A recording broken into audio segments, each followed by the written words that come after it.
Salut tout le monde. Je suis vraiment content de vous retrouver aujourd'hui pour partager quelque chose qui me tient beaucoup à cœur. On va s'arrêter quelques instants sur un verset du livre d'Ésaïe, le chapitre 43, le verset 1. C'est un passage qui est magnifique.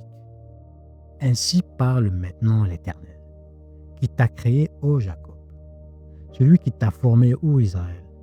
Ne crains rien, car je te rachète. Je t'appelle par ton nom. Tu es à moi. Quand on prend le temps de vraiment écouter ces mots, on se rend compte que ce n'est pas juste un vieux texte religieux. Non. C'est une véritable conversation. Hyper intime. Entre Dieu et nous. La première chose qui me frappe ici, c'est que Dieu commence par nous rappeler que c'est lui qui nous a créés. C'est lui.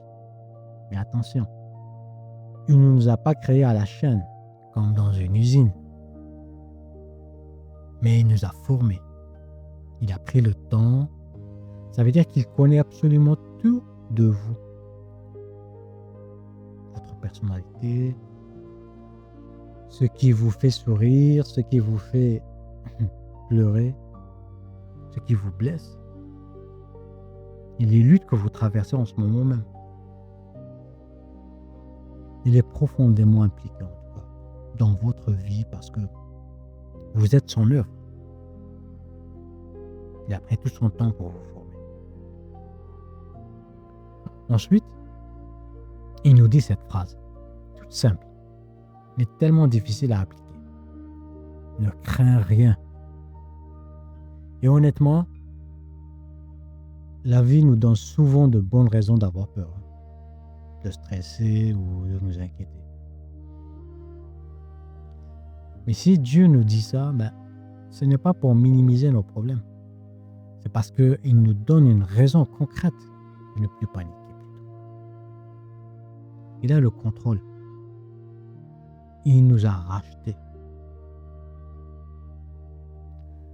Dans la Bible, cela veut dire qu'il a payé le prix fort pour nous récupérer. Pour dire, celui-là, il est à moi, je l'aime. C'est un amour qui va jusqu'au sacrifice. Et là, c'est sans doute la partie qui me touche le plus. Je t'appelle par ton nom. Ce n'est pas génial ça? Ce n'est pas magnifique ça? Pour Dieu, vous n'êtes pas un simple numéro dans la foule.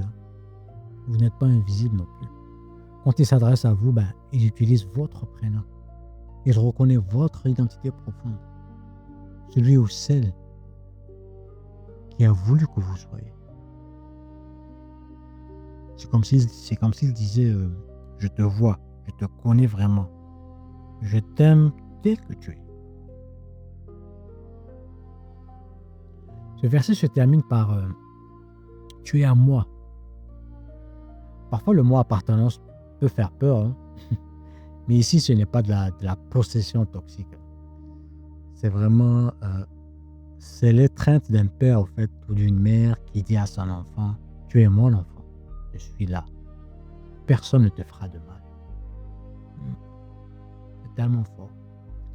Dans un monde où on se sent parfois tellement seul ou abandonné, entendre le Créateur lui-même, le Créateur de l'univers nous dire « Tu es à moi », c'est la chose la plus sécurisante au monde.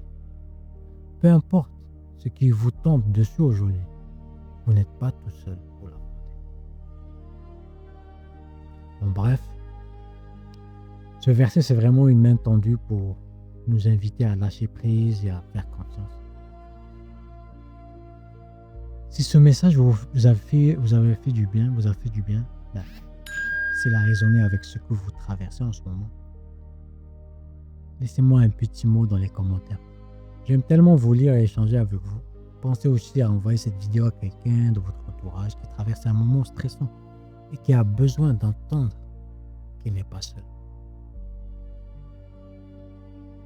Abonnez-vous si ce n'est pas encore fait. Prenez bien soin de vous et que la paix de Dieu vous accompagne aujourd'hui. À très vite.